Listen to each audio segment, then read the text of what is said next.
Hey, what's up? Back in the kitchen this week, cooking up some stuff for DSR Farms, and I got a big sirloin steak that I'm going to do something a little bit different with this week, and we're just going to get right into it. So this was just over 2 pounds, so it's like massive, and if you're wanting like 2 pounds of steak, sure, go ahead and grill this up. But I'm going to try and do some pinwheels with it, and I've got this on cling wrap here, and I'm going to cover it with another piece and smash this out flat. And you could use a hammer if you want to. I think I'm going to try and use a cast iron skillet though, because why not?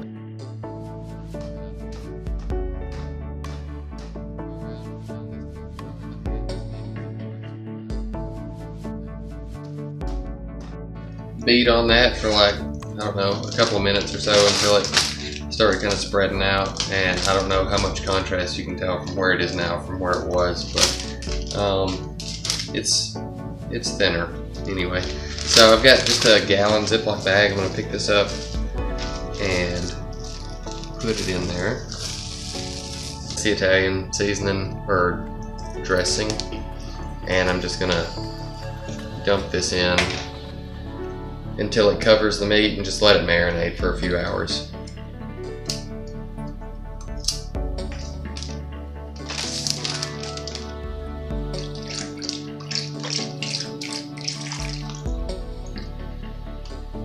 Marinated for like maybe 4 hours or so. You could do it overnight. You could probably do it for 24 hours if you wanted to, but this is at night, and I'm gonna put this in the crock pot and have everything just ready to go, and I'll plug it in the morning when I leave for work. But it smells really good already. Just the zesty Italian's really garlicky and oily and vinegary and stuff. But I'm gonna put a little bit of salt and pepper on the inside of this because I'm gonna put some vegetables and stuff in here, and just so they don't detract from the seasoning that we've already built on this, and kind of add to the flavor a little bit. Nothing crazy, just a little bit of salt and pepper.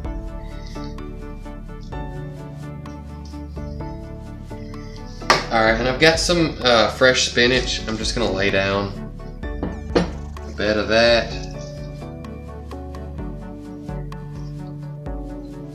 And I've got some mushrooms that are chopped up. I'm going to lay those down. If you don't like spinach or mushrooms, you know, obviously use something else. You could do a onions and peppers and kind of have it like a Philly cheesesteak kind of feel to this pinwheel thing, or you know, anything really goes good with beef, so whatever is great. I'm kind of leaning more towards like a Mediterranean feel though. And then I've got just some mild banana peppers. I bought a jar of those, and you could get hot also, but I didn't figure that would go over well with my 4-year-old, so I just went with mild. And we're just gonna cover this up with that.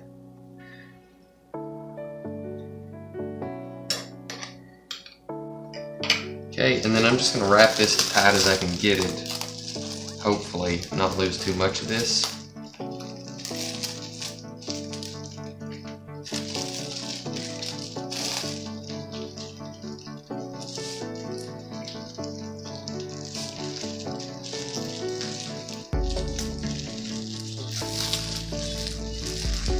And if you could find butcher twine, that would be great and ideal, but Walmart didn't have any when I went there.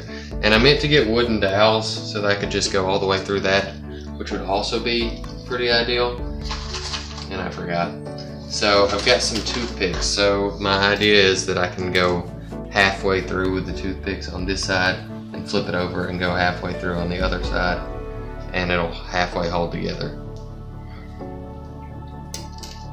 Alright, under this liner I've got potatoes, just like I've done several times in the crock pot, and I'm just going to transfer this into there.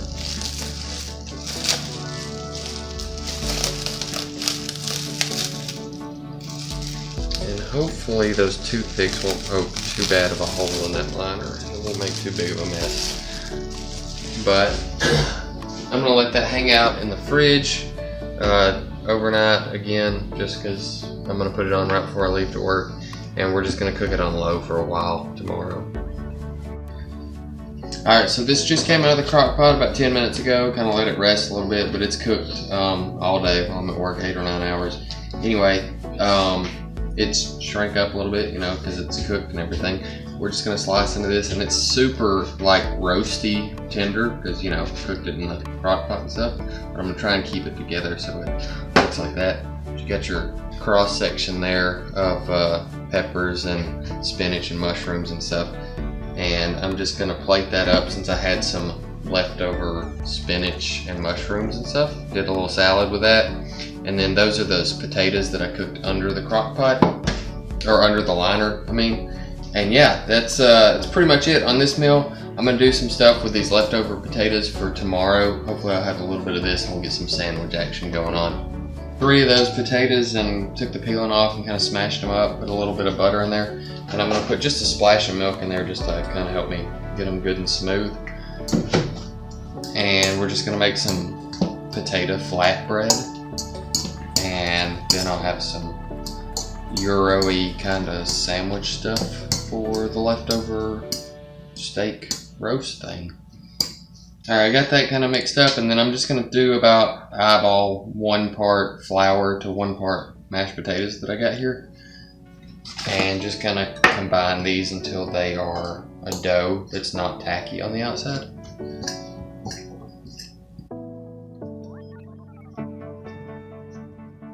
Off a little piece, about 2/3 the size of a tennis ball. I'm just gonna roll this out flat. And if it starts to stick, what I do is just kind of flip it over to where it's well floured on that side, and then just start rolling from there. Get these kind of round or square, or whatever shape you want your flatbread to be. Griddle hot here, and I'm just gonna lay these flatbreads down. Got it greased just a little bit. And these are gonna cook just like tortillas or any other flatbread if you cook those. Start blistering up just a little bit, probably 30 seconds to a minute per side. We'll flip it over and lather, rinse, repeat